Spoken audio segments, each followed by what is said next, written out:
Love. Blessed love. Blessed love, everyone. Welcome to High Grade Healing TV. Honorable Priest Rastafari. Kailash, how are you today? How are you doing Yes, today? give thanks. I'm hearing that crackling sound. It's gonna be starting like that. It's gonna work through. It'll get Yeah. better. I know normally after a little while it gets better. Yeah. Mm-hmm. But I'm hearing that Bless. crackling How's sound. everyone doing? How's everyone doing in the chat? Let us know how you're feeling, how you're doing. Oh Let us know yeah. where you're coming from. Let us know what the vibes is. That intro always just turns me up on another level. Just feeling epic, feeling great. So I'm giving thanks. Is it clearing up a little bit, Priest? Yeah, man, you yeah, you I would say Mon Kailash water clear. Okay. Yeah. Give thanks, give thanks. Blessed love, everyone who's tuned in. Much love. Honorable, how's it going? How are you? Well, everything is divine, I give thanks, for the period of the fasting just completed Mhm. on Friday, and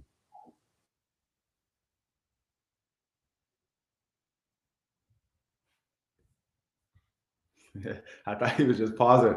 Looks like he's froze. Let me know if y'all can see or hear him, hear me. bless Bless. on my phone. So I don't know whether you could hear me now. So I give thanks. Yeah, I got you. What I was saying is that what the fasting actually did was that the Mhm. fasting literally, I'm not seeing you. You heard me clear? Yep. Yeah, someone was just trying to call me. Yeah. Okay. What happened is that what the fasting does is that when you, for the 44-day fast, one feeling that you're going to have when you're fasting or hungered, Mm-hmm. and the purpose of fasting is abstaining from food Mm-hmm. and then feeling hungered. Then you understand, but why is it that you are fasting? Why is it that you want to feel hungry? You want to feel hungry or feisty because you want to build up your spiritual strength. Mm-hmm. You want to make yourself more confident. You want to make yourself more honest, more upright, more trustworthy. You want to make yourself more godly. So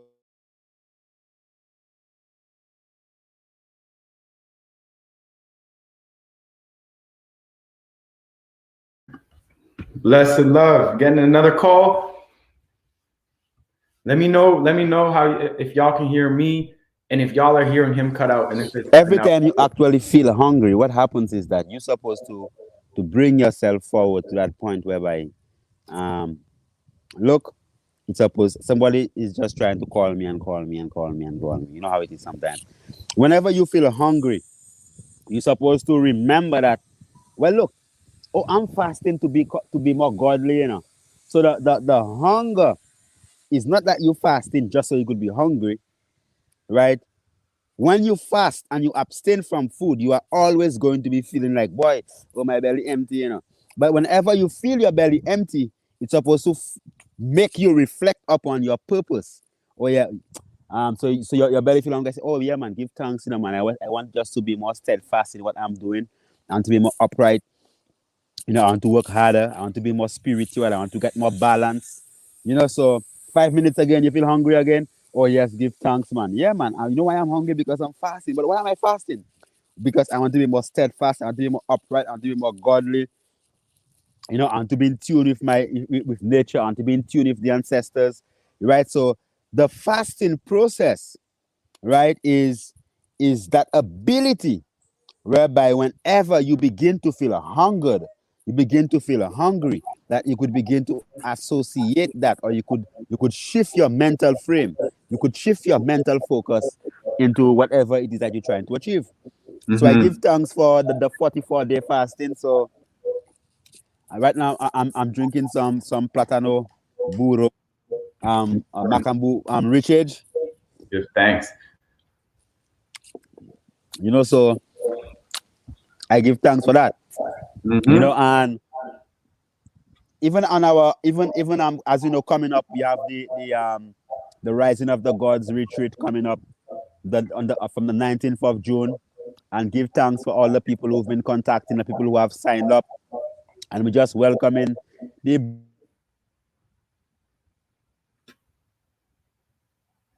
Blessed love.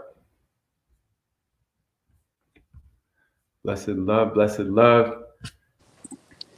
don't wait for last minute to You're cutting out, Honorable. So soon you're cutting as you can. Don't wait for last minute for you to sign up at all, you know. So today what I wanted to touch upon is like a continuation on one of the key of our programs. As you mentioned, on the program we had previous strong, Yeah.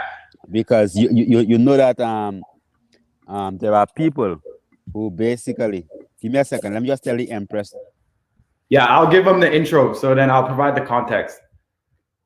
But I'm gonna show y'all 1 second. I'm gonna share with y'all this video, what I learned from fasting. Set aside like 4 to 5 hours to just get to work. Just put my head down and get to work. And I've been if y'all can hear it. Productive.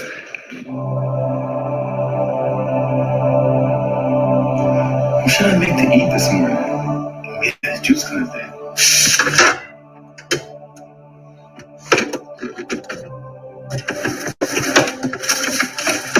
Damn, we really got nothing in here but juice. Yeah, the juice cleanse.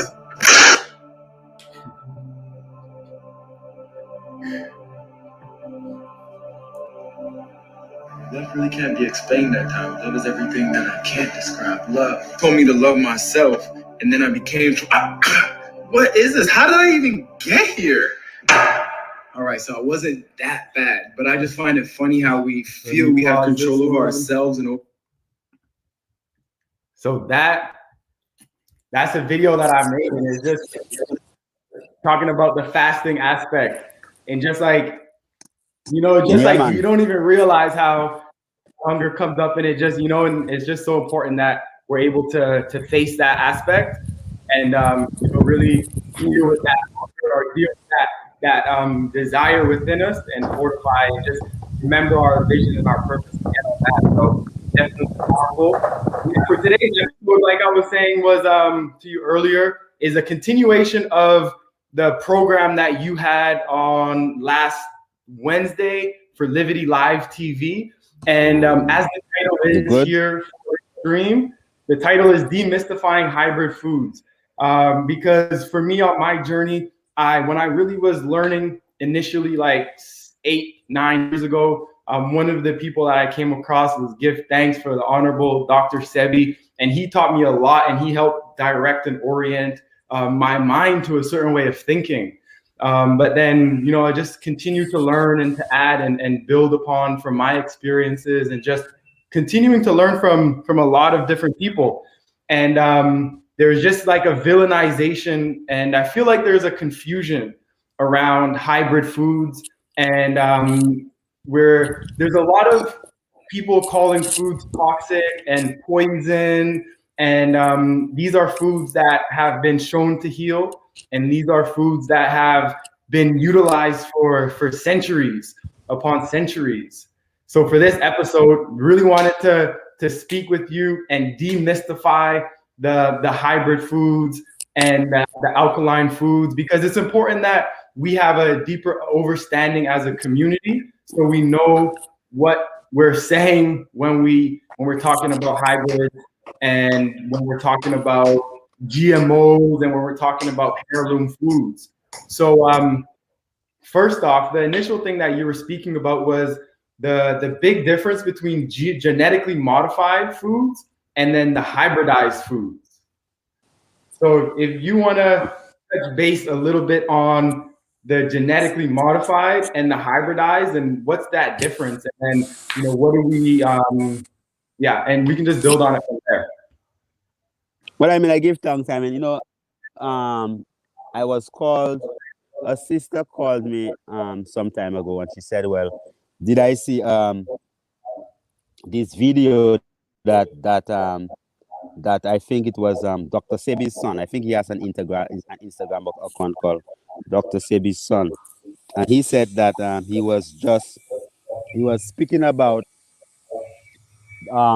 different types of CMOS and CMOS that is actually um, grown online, and was Mm-hmm. saying that, and I quote what the sister was saying. She was saying that he actually mentioned Rich Soul Food's name and say, well, the CMOS that Rich Soul Food actually get is actually grown online, Mm-hmm. and it's like no good, Yeah. and you see, like in our experience, in our growth, in our journey, like one thing that we have never made a habit of is bashing anything that anyone else is doing. Mm-hmm. So I am an italist. I believe ital. I'm not vegan. You know, I am not alkaline, nor am I almost alkaline.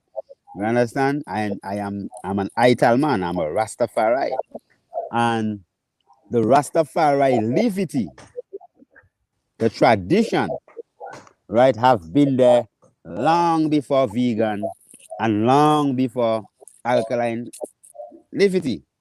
Mm-hmm. And when someone would say that because a CMOS is grown on a line, that means it's not good.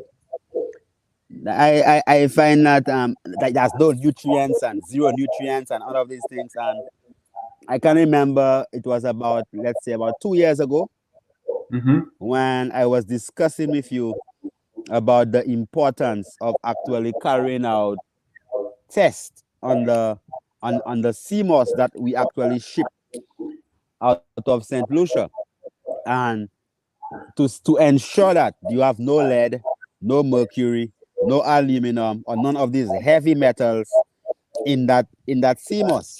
I had never Mm-hmm. asked you to actually test for calcium or potassium or magnesium or any of the other minerals. I had just said, well, I think it's good that we actually ensure that the CMOS that we have does not contain any heavy metals. Yeah. And And even and even going back a little bit further from that, it was like in my just like even before I went to Saint Lucia for that first time, and I was looking around and doing my studying and my learning, and I see that a lot of the CMOS was either coming from Asia or off of the east coast of the US, which is like huge ports right around New York, Boston, all of those areas. So then that's when my thoughts, I was like, the Caribbean Sea must be the place to get it. And I was looking at the location of St. Lucia, and I looked at and I researched the ports, like where are the big ports? And I was looking, Jamaica has big ports, and then you go down to Venezuela. So I was looking like St. Lucia seems to be in a very beautiful spot that is away from all of the radiation that would be close to Asia and Japan, and also the oil spills that come in these big ports. So like, yeah, that was something that I was thinking about when I initially came out there and was asking for the products. I was like, St. Lucia is the best place to be for these products in my thoughts. And then boom, when we got the testing, it was awesome. But yeah, even just when we look at it from the zoomed out perspective, it's just like the location of St. Lucia is just so legendary, and it's kind of secluded and ducked off, So yeah, give thanks. yeah, man. So one of the key things one of the things that people just recite, Mm-hmm. or CMOS has all the minerals except iron. Mm-hmm. And and even the CMOS that we tested had a significant amount of iron. Yeah. A significant amount of iron. So, and the CMOS that we tested were both the ocean grown CMOS and also the rope grown CMOS, Mm-hmm. right? And then the difference when it comes to the mineral acid, the mineral quantity of these CMOS were rather very, very minute.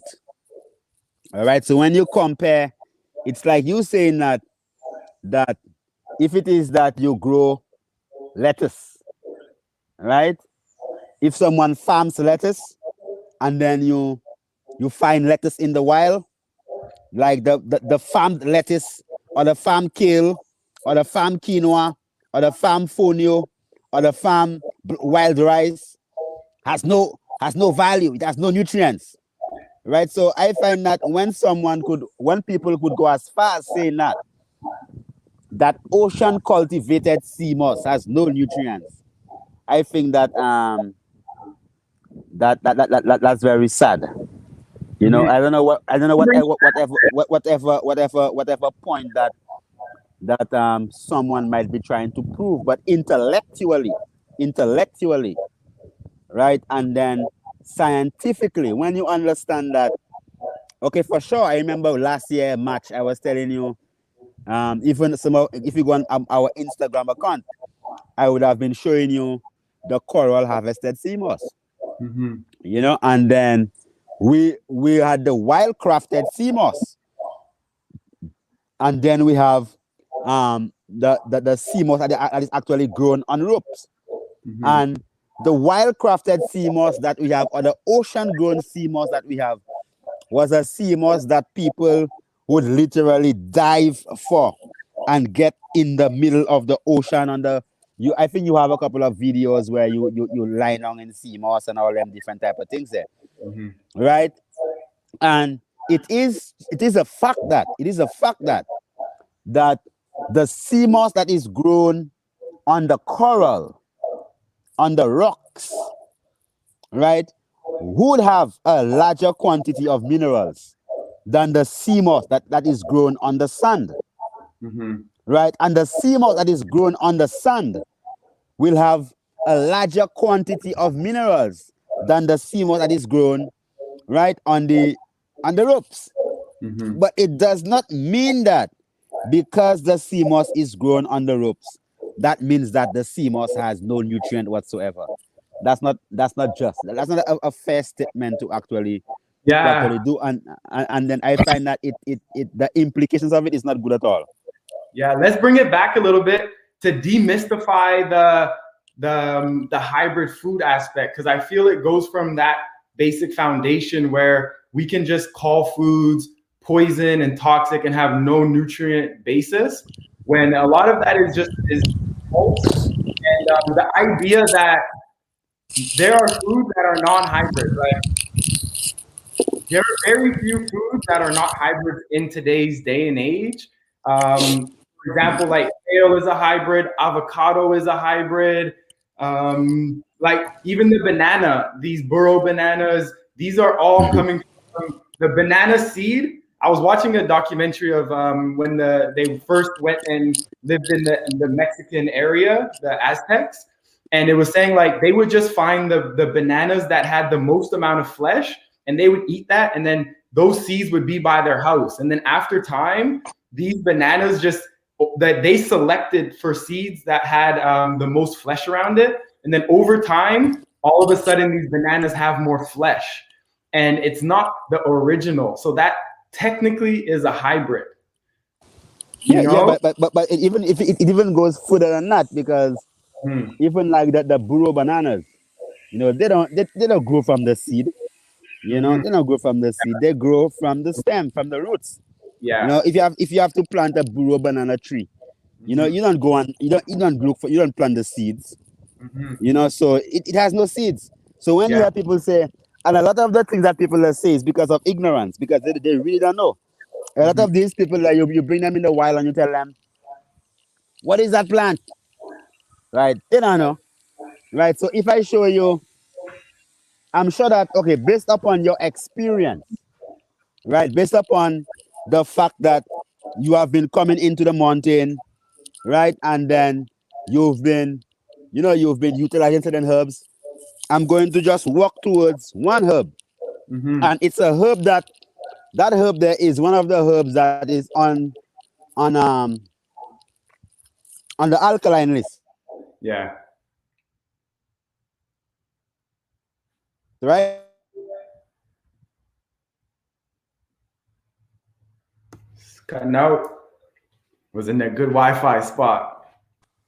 Let me see that camera. Front camera, back camera, done. Okay. So, do you know this herb here?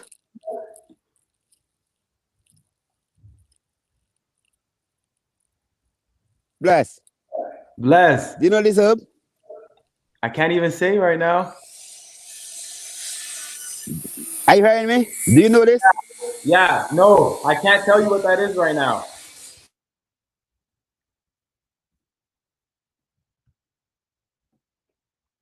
Went to an internet zone.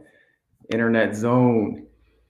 But yeah, we'll wait for him to come on to go a little bit deeper. But if y'all have any questions on this aspect, start thinking of some questions and even start writing into the chat some of the any questions that you may have, so we could really, get to it and continue to build on these topics because it's so important. I spoke about this about a month ago, how we just gotta trust ourselves and that experience.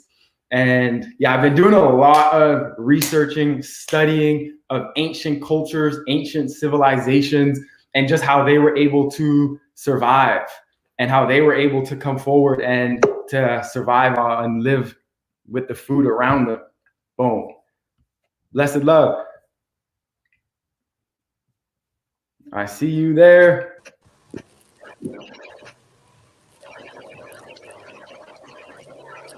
Blessed love. That looks like a Damiana. Blessed. Bless. Yeah, so do you know this herb? You know this? I want to say Damiana. Yeah, that's a Damiana, right? Yeah. Now, a lot of people would say, well, bye, boy, as long as it doesn't have no growth seeds, you could literally stick that stem in the soil and that stem actually grows. Mm-hmm. Right? So, just like the burro bananas, right? And many of the foods, I cannot think of like one food, right? Okay, probably like even the coconut trees, man, are wrong, man. You have to plant that. You have to cultivate it, because if it is that you allow the coconut tree, if you allow it to grow in the wild, it's just gonna get strangulated by shrubs and bush and all these things. All of the plants, every single, even the folio, Mm-hmm. even the folio. I remember when you introduced me, you said, "Well, Priest Ban, I'm doing the folio and thing." And when I researched the folio, I told you, well, you know that the folio did go through some Yeah, it's a type so, of millet. yeah, it's type of milk that went through a type of breeding, Yeah. right, to actually get it to that standard whereby it could actually be farmed, Mm-hmm. right? So it is very important that we understand that you have farmed foods that are actually bred, interbred, right? So for instance, you have like your quinoa and your teff and all these different grains, right? Even before that, these things they could actually be cultivated to an extent whereby you could have 1,000 pounds or 10,000 pounds or 100,000 pounds of this, right? Mm-hmm. They had to be bred over years and years and years and years to get a specific variety that can be actually cultivated, Mm-hmm. right? So it's not like you're going to go into this wild forest and you're going to see this plantation of spelt grain, and you're going to see that's just going wild. No, spelt is farmed, Mm-hmm. right? Quinoa is farmed, amaranth is farmed, right? So all these plants had to go through breeding practices, meaning like you breed until you get the best variety that suits your purpose. So let's say that you are in a dry place, right? Or you are in a mountainous area, right? You would select that particular variety that grows best into that particular space. But then you have what you call genetic modification, what you call GMO, right? GMO and what people would call, oh man, that's a hybrid. You could never see a kale growing in the wild. Never, Mhm. ever, ever, ever. Kale could never grow in the wild. Before we Never, go ever. into before we go into genetically modified, let's go all the way with the hybrid foods, because I want to see, because with the breeding, there's the natural process, but I want to see, like, is there a point when the breeding goes too far? Well, I mean, remember, that the purpose. You remember, and when people say that you have man created food and God created food, uh, man is God. Mm-hmm. Yeah, man is God. So there is a point whereby it's not even breeding because you cannot breed two separate families. So like you cannot take like the genes of an animal and breed it into a plant, right? Or Mm-hmm. you cannot take like the petals of like a coconut and take the pollen from the coconut and breed it with the pollen from a banana. You cannot do that, Mm-hmm. right? What you can do probably is to use the pollen from one variety of coconut, right, and breed it with another variety of coconut. So like even right in front of me, right in front of me, you would see that you have different varieties of coconut. So you have a yellow coconut, right? So this coconut here is yellow, Mm-hmm. right? So that's a yellow coconut. So that's different. Then you have a green coconut, right? And then you have another coconut down at the bottom here that looks a bit orange, Yeah. right? So if you see carefully, you see it carefully. You have an orange one, you have I a can see. yellow one, you have a yellow one, and then you have a green coconut. All right, now you can then, what you can do is that you can literally breed the different varieties of the coconut to actually get a coconut that grows the best for your area. Or if it is that you are going through starvation and you need coconut, you could breed it in a way whereby you could have that coconut, instead of taking 5 years to bear, it Mm-hmm. can take 3 years to bear, right? And even to the extent that you can plant it in a manner that instead of taking 3 years, it can take 2 years, right? By Mm-hmm. what? Probably you might plant it on the dark moon, and you will plant it sitting down. All these things that change food. It's not only just what you breed. If you plant a coconut tree on the day before the new moon and you plant it sitting down, right? It will grow faster and bear fruits faster than the plant that you actually the seed you plant standing up or on the full moon. Period. Right? So there is nothing like breeding when it comes to the transfer of pollen from one plant to another that you could say, well, you go too far. Why? Because it's only similar varieties of plants that you could actually transfer pollen from one to another. But you have Mm-hmm. grafting and budding. All right, whereby you might say, well, okay, well, you have a particular type of orange, like you have the civil orange or the bitter orange, or what they call a sour orange, which is like the wild variety of the orange.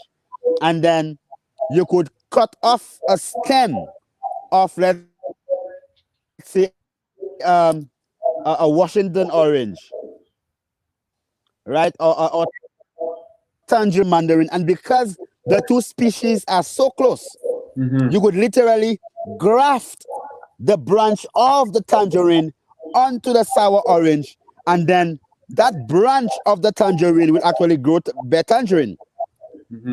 even if it grows on a sour orange tree. You understand? So these things there, for me, I would not want to actually like be eating from a tree that has like tangerine, mandarin, orange, and no people do that. People actually have trees that have tangerine, mandarin, orange, sour orange, lime, and all these things from one tree. So from one tree. That is called grafting. So the same way with mangoes. 99% of all the mangoes that you see out there are grafted mangoes. Right? The original mango, the original type of mango that you would find. These mangoes that grows in the wild, like they call mango long, mango pont, mango vert. That's local mangoes that's in our local language. Mm-hmm. All these big mangoes you see in the supermarket, these things they are not. These things they have been bred and bred and bred, and even some of them, as you would say, overbred, Mm-hmm. right, to create a particular texture and to create more flesh on that mango. Right, so we must understand that the majority, even if they say, well, a mango is an alkaline list. There are mangoes. I don't eat mango. I don't eat any type of mango. But there are mangoes that I would not eat if I was eating mango. Mm-hmm. Right, because they have been genetically modified. Right, to the extent whereby to make them more fleshy, they might incorporate animal genes into the genes of the mango plant itself.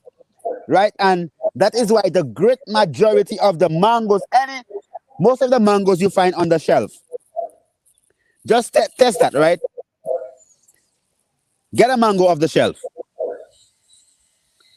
and cut the seed of the mango and tell me what you find inside of the seed of the mango. Right, 99% of all the mangoes on the shelf would have worms in the seed.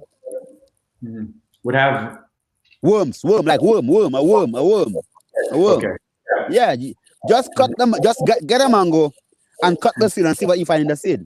You find a Yeah. worm, right? But Mm-hmm. the original mangoes, like the mango palui, mango long, mango vert, and all these different type of mangoes, you'd open up the seed, and it'll be white and nice and crisp. Yeah. Right. So even if someone is saying that, oh yeah, man, mango is alkaline, and then you have to know, and because you don't know, you don't even know how to identify whether a mango variety have been genetically modified or have not been genetically modified. Mm-hmm. Right? Because most of them have been tampered with. That the seeds itself are so sick that the seed of the mango itself is just covered in worms, and then it won't grow. Mm-hmm. Right? You'll throw it, it will fall down and just rot. And every time you have to get that particular mango tree, you have to go someplace and go and buy it. Mm-hmm. You understand? So when it comes to breeding, it's important to understand that even like corn, right? I remember, and the reason why I actually had spoken about it is because I had done a little clip on Instagram, whereby me and the youths, we were, we had planted some corn on the farm, and then we were roasting some corn and something, on Instagram. Mm-hmm. And then, trust me, that's the first time that I eat corn for the year. You Yeah. understand? So I'm sure that you've been in the mountain several times and you've never seen any corn on the mountain like that. Right? No. We use certain things sparingly. Mm-hmm. Right? And then it was more the moment. A moment that you're sharing with the youths, teaching them a core principle of how to cause the sugars in the corn to become activated by burning it in the natural fire. Right? And that's corn that is grown on our land. And you would dry these seeds and you plant them again and they'll grow again. Right? So that's not like Monsanto corn. That when a worm eats it, the worm actually dies. Right? So there are corn. Right? So we have local corn in the Caribbean that is bred. And after harvesting, you allow certain of the corn to stay on the tree to get hard. Yeah. You put it in the sun, it gets like a dark orange color. And then you plant it again and it grows. Now, they have corn seeds that have been they have corn varieties that have been genetically modified. What does that mean? It means that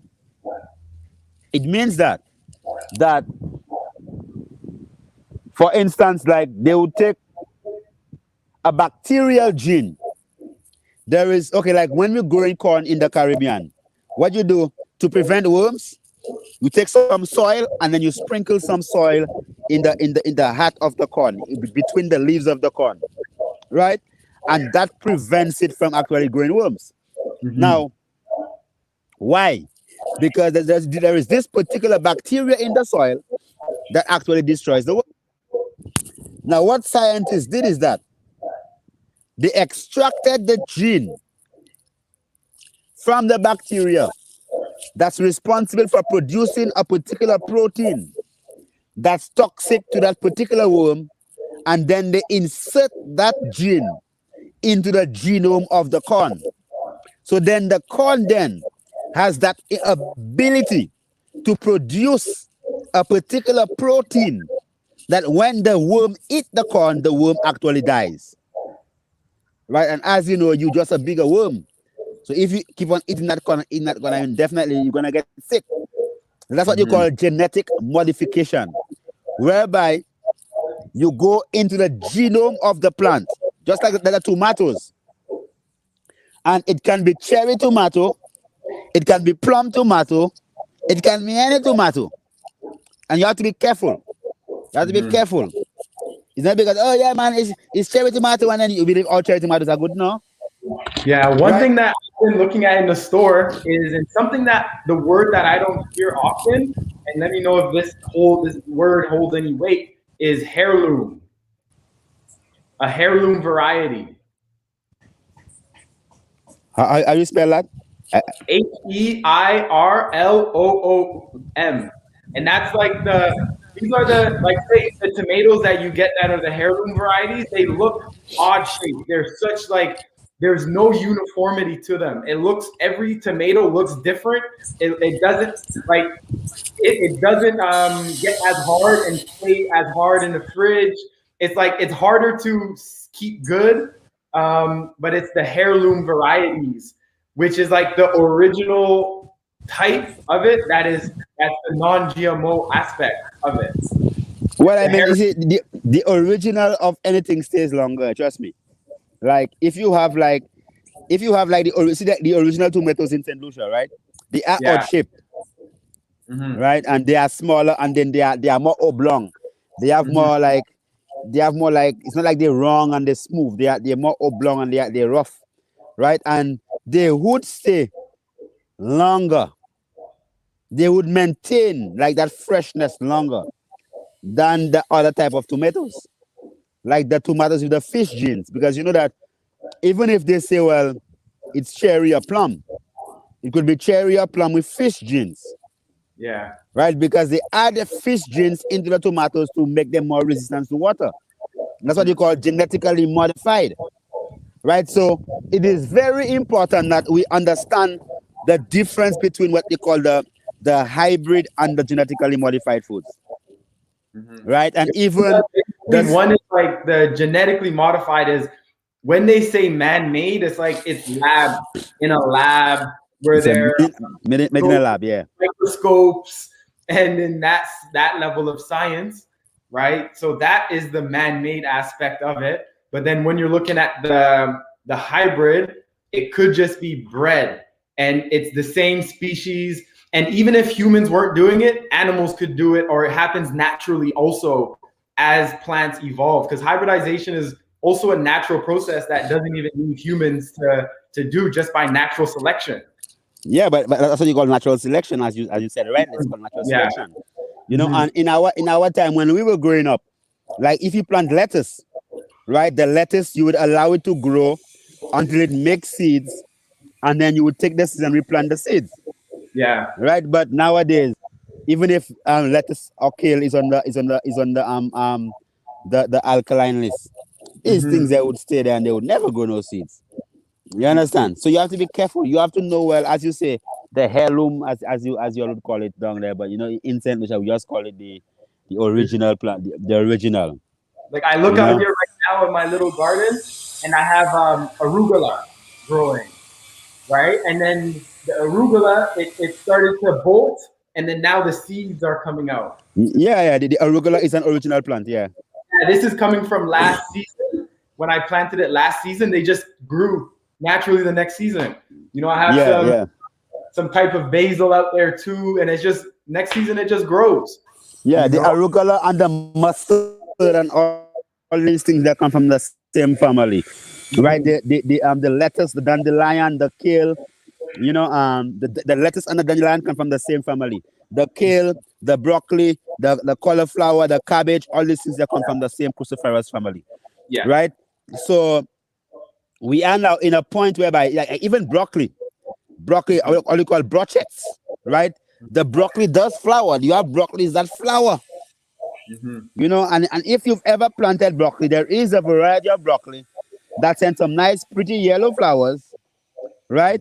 And some of them that's even actually the authentic one that's even actually send some nice, nice, nice flowers, right? So it is for you now as an individual to take that responsibility and plant, right? So instead of going out there and chastising people based upon what they ought to or what they're not supposed to be eating, because a lot of the people who actually say that this food and that food is toxic, they don't even really understand the full science of botany or what the original foods actually are.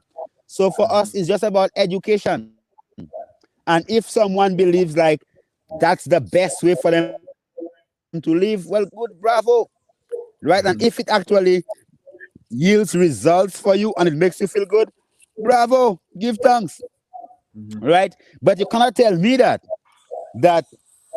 something that I know that have been used for thousands of years, and my answer, you gonna say, boy, that's not good. Yeah. That. And then you are talking about like a list of herbs when then naturally you have billions of species, billions of medicinal herbs, honorable. Mm-hmm. Trust me, like wild plants. You cannot count the number of wild varieties of plants that you have outside, Mm-hmm. right? So it is up to us to actually know and to add upon the work of our ancestors, because Dr. Sebi has done a great work, you know, and Yeah. and then it's up to the this generation, Mm-hmm. right, to add upon his work, Mm-hmm. make it better, right? So if you examine certain things so some people will call one thing hybrid and the next people won't call it hybrid, like turmeric. But some people might be eating turmeric, some people might say, well, turmeric is hybrid, right? Yeah. And you have plenty of other confusion. Just don't be confused, man. Just Another one is like a you maca, what's that? like the maca root in Peru is What is is it? Is it? um is one that they call like a hybrid, and that it's poisonous or toxic. But then maca was cultivated in the ancient times in Peru for a long, long time, and they were master farmers back then. And it's like also like honoring and respecting that work that came from there. You know?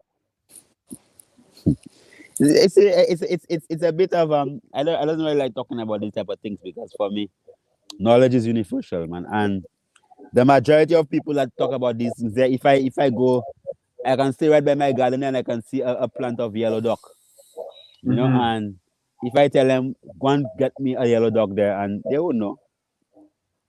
Mm-hmm. So people must make it their responsibility to live the life that they talk about. Just live the life. Just live the life, and don't be so critical of other people based upon their own choices. Everyone is free. Everyone is on a journey. There are people who don't eat anything. There are people who only breathe. They call them breatharians. You Mm-hmm. understand? So there are people that only probably drink one type of food for years. So all of us are on a journey towards wellness.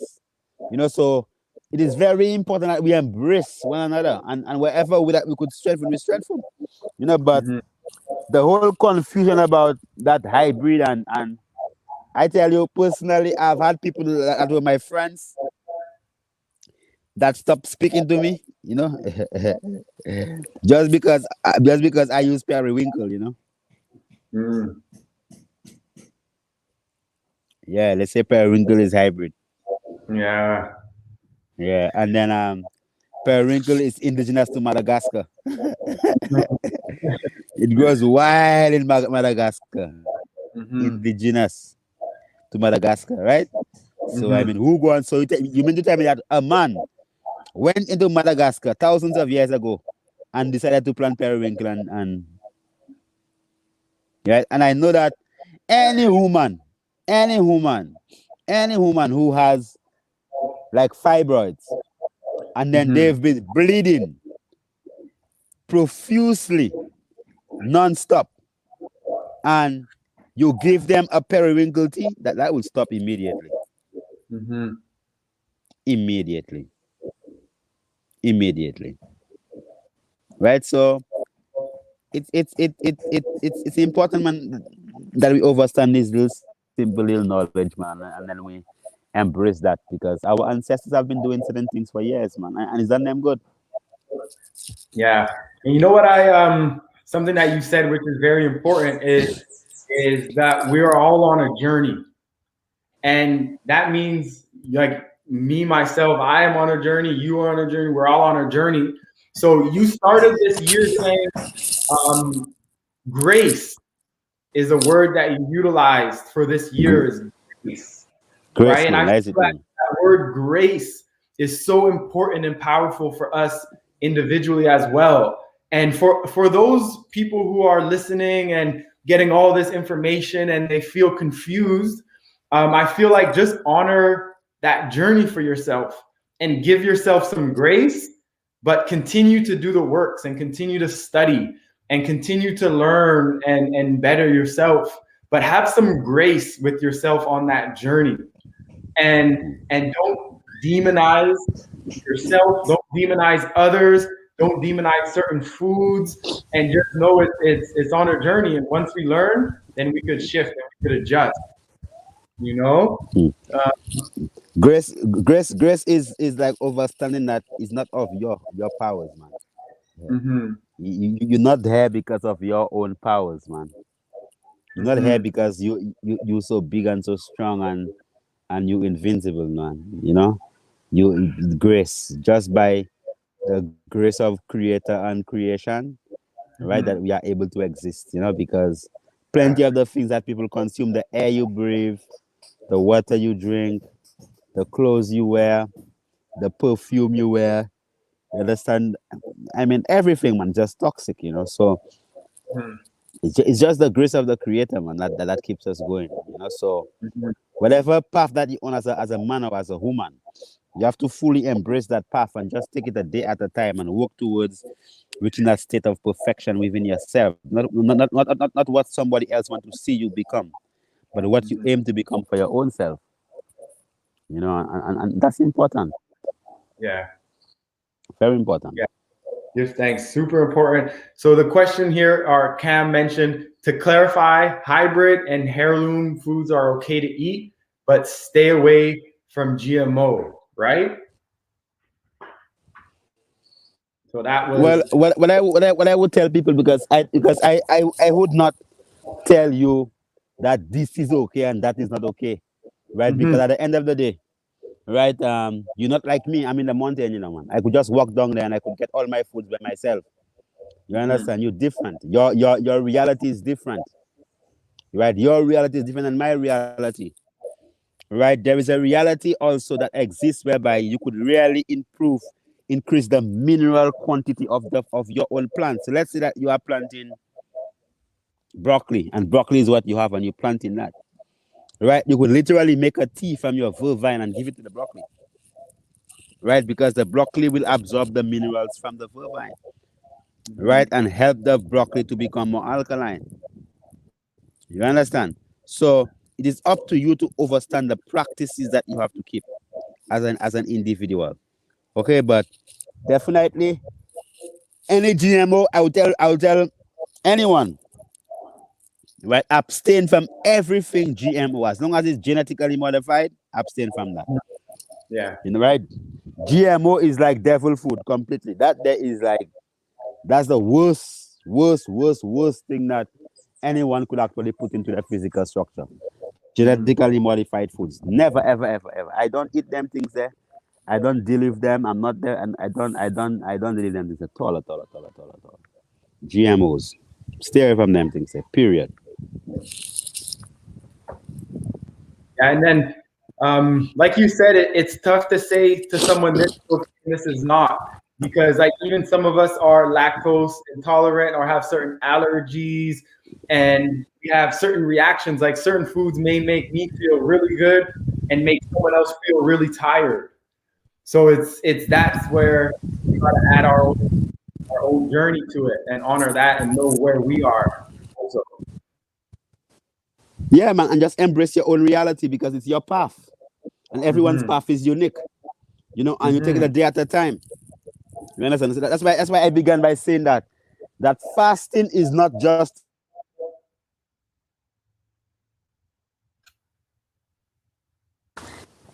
fasting is not just saying that you are staying away from food.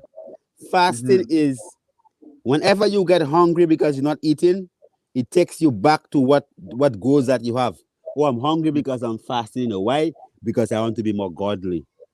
I'm Hmm. hungry because I'm fasting. Why am I hungry? Because I'm fasting. Why am I fasting? Why? Because I want to be stronger in the spiritual realms. Right? So your path is unique to you. You have to know what purpose you are doing, whatever it is that you are doing.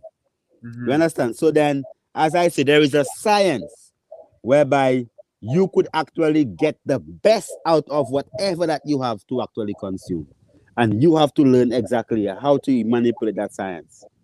You understand? So Hmm. even by simply like praying over your food, you understand? To pray over your food changes the food.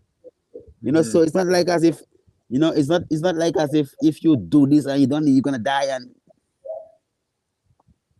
but brother, there are people that eat from the rubbish bin.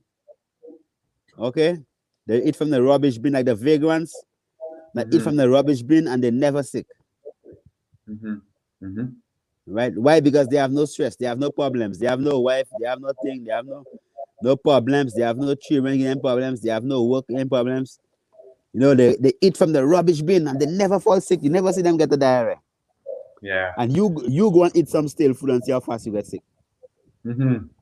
Right? So our mental state and what we eat in combination actually sets the tone to decide exactly what type of life that we have. Hmm.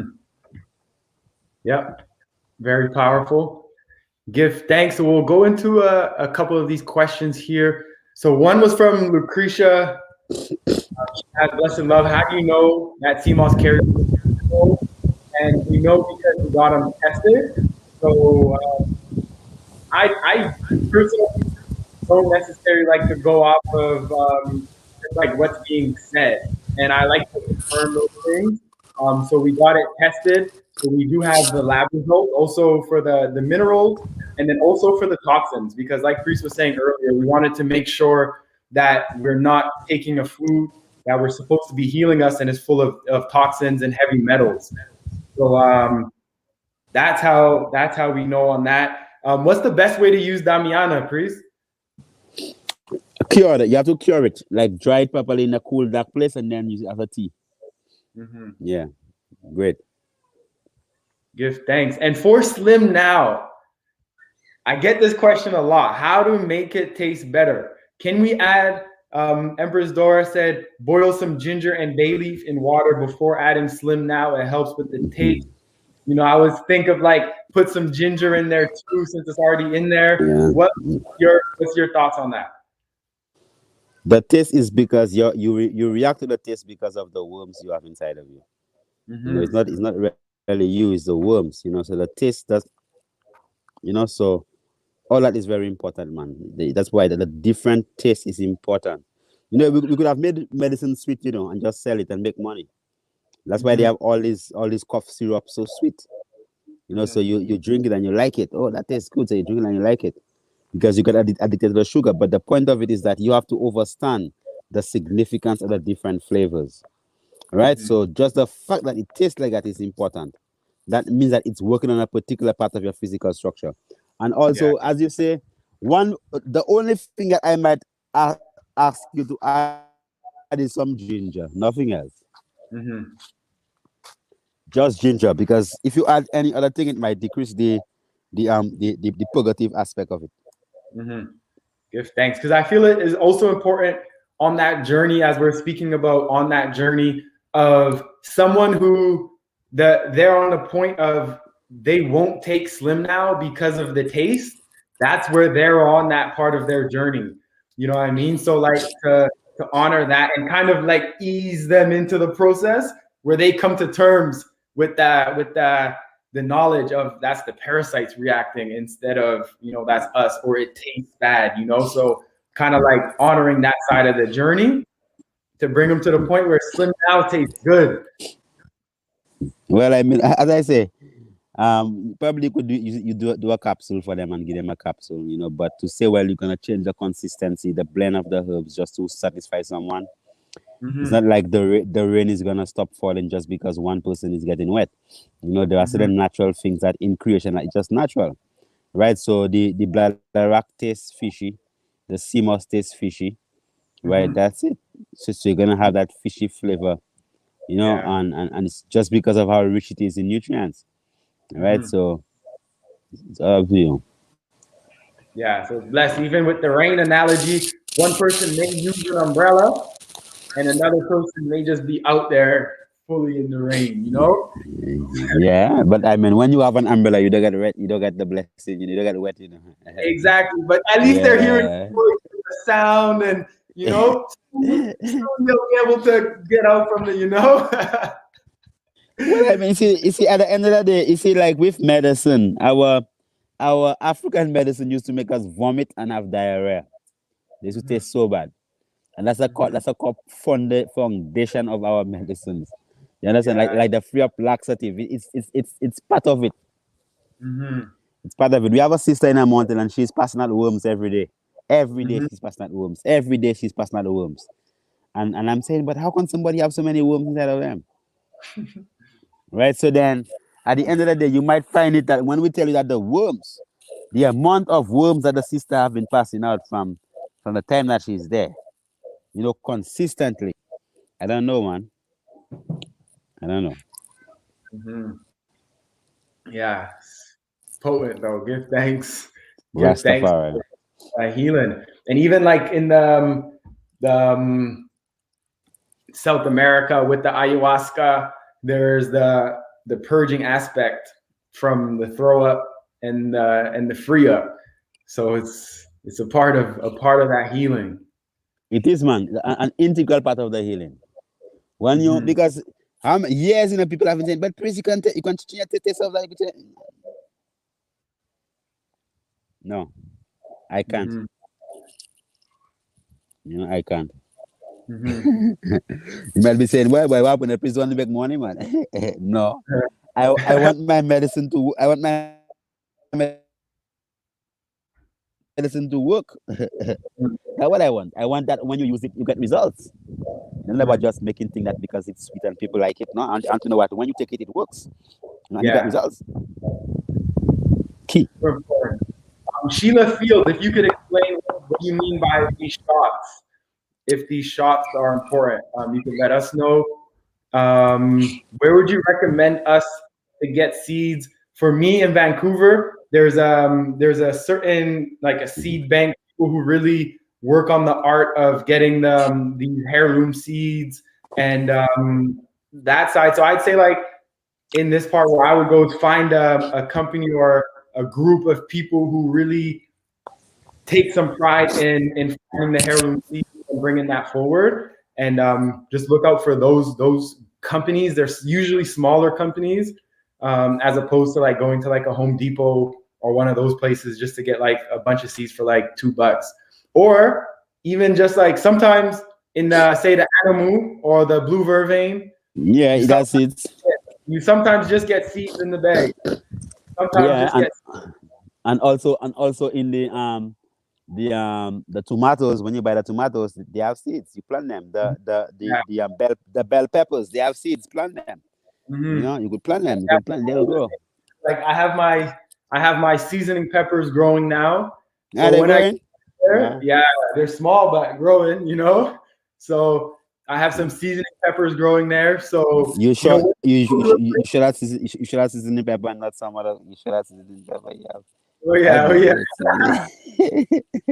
We'll see when it's there. But Oh, you said better. and I brought those over. So if you go to a place where you find something you like, that's the art. That's like a tradition as well, Collector. right? When you Mm. find something you like, you take that and then you could just replant it. Like you would always say when you're throwing it, like throw it back into the earth, like throw it back into the earth, the seed, you know? Yeah, man. Yeah, man. Important. Mm-hmm. Well, yeah, yeah. Give thanks, my lord. Definitely. What we have to do is just to understand that when people say that man made and God made foods, that we understand that man is God and God is man in flesh, and that Mm-hmm. you do have the power. Like if you have your children and then you have to feed them and they don't have nothing to eat. You have to know how you can utilize what you have in your space in that particular time space continuum to create something that's beneficial for your children, right? So Mm-hmm. it's also about understanding how you could utilize your resources around you. So because many of us are so accustomed with actually harvesting things from the supermarket shelf that we wouldn't even know what the real tree is, or what the real plant is, or what the real fruit is, or what the real vegetable is, right? Mm-hmm. So we have to really fundamentally analyze that aspect of everything and understand that, look, that it's our fundamental responsibility to learn, right? That we in turn could actually teach our generations much better. Honorable, give thanks for the moment. All right. Love, honorable, give thanks. Take care. Blessings. Blessings. Bless. So boom. Empress Dora was saying that somebody said that they took the laxative and it didn't work.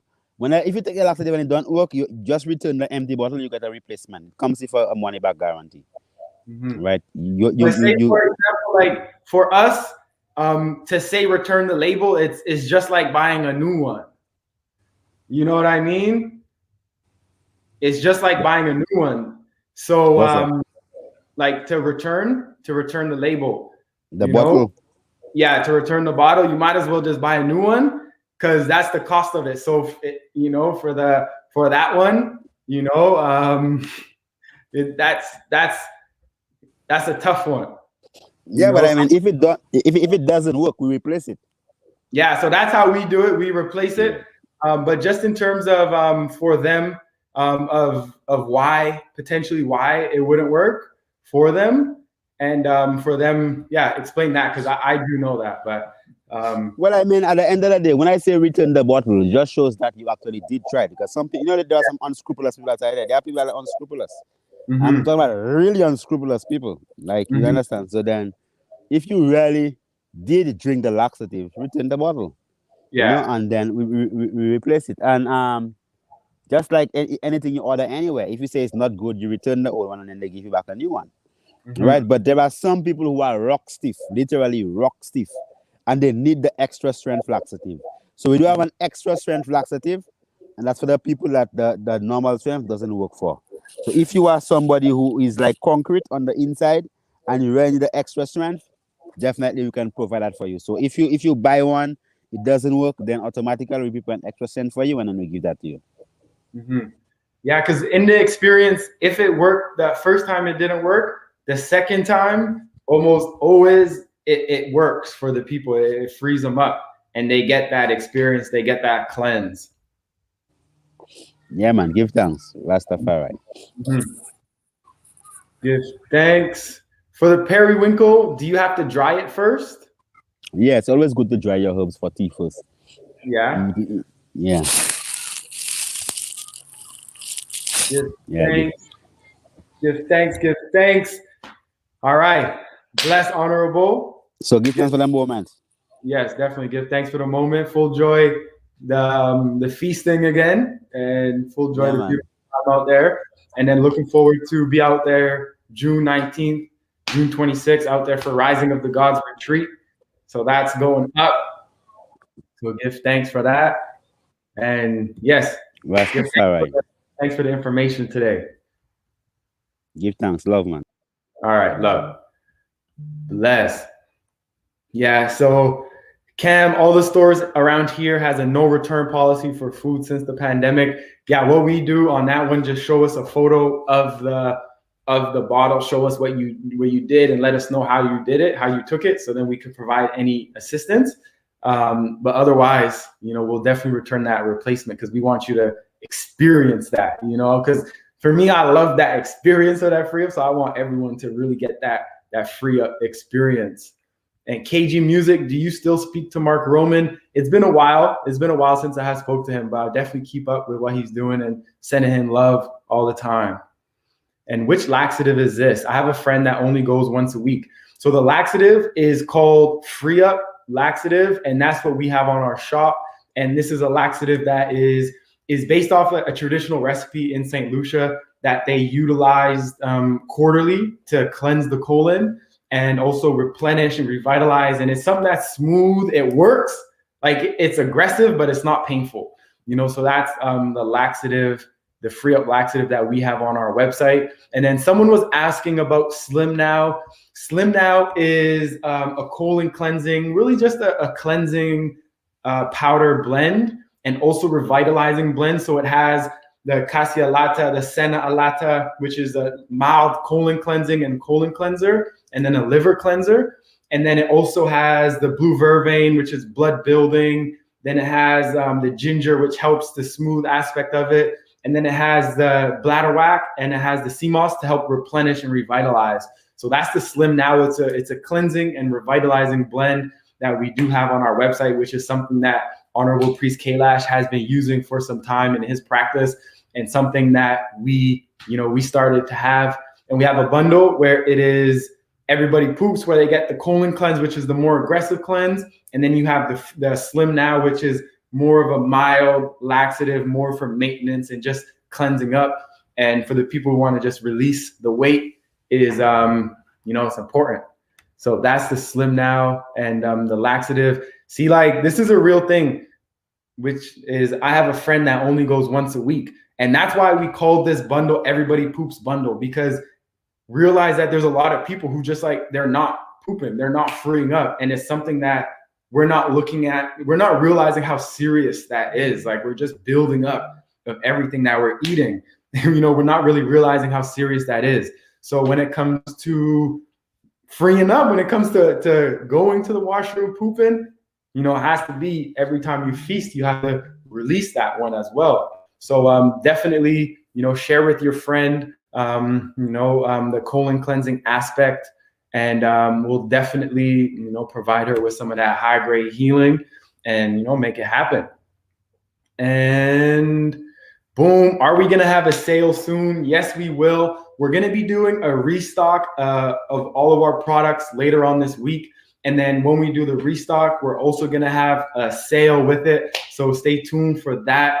Giving thanks for that.